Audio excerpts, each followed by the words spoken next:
Qəbuluma gələn pasientlərin çoxu deyir ki, doktor, bütün analizlərdən keçmişəm, MRT elətdirmişəm, heç nə çıxmıyor. Bəs mənim başım niyə ağrıyır? Bu, praktikamda ən çox rast gəlinən hallardan biridir.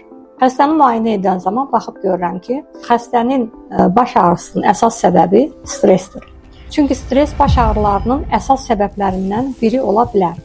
Stress zamanı boyun, çiyin və baş nahiyəsindəki əzələlər uzun müddət gərgin vəziyyətdə qalır. Və bu gərginlik günün sonunda uzun müddət kompüter qarşısında işlədikdən sonra və yaxud da ki, emosional gərginlik, yəni uzun müddət stress və emosional gərginlik altında qalmış insanlarda baş ağrısına səbəb ola bilər. Bu ağrıları xəstə belə xarakterizə edir ki, elə bir başıma məngənə və yaxud da ki, kaska qoyub sıxırlar. Yəni bu ağrılar sıxıcı xarakter daşıyır. Amma burada bir məqamı xüsusilə qeyd etmək istəyirəm ki, hər baş ağrısını da gərginlik baş ağrısı adlandırmaq düzgün deyildir.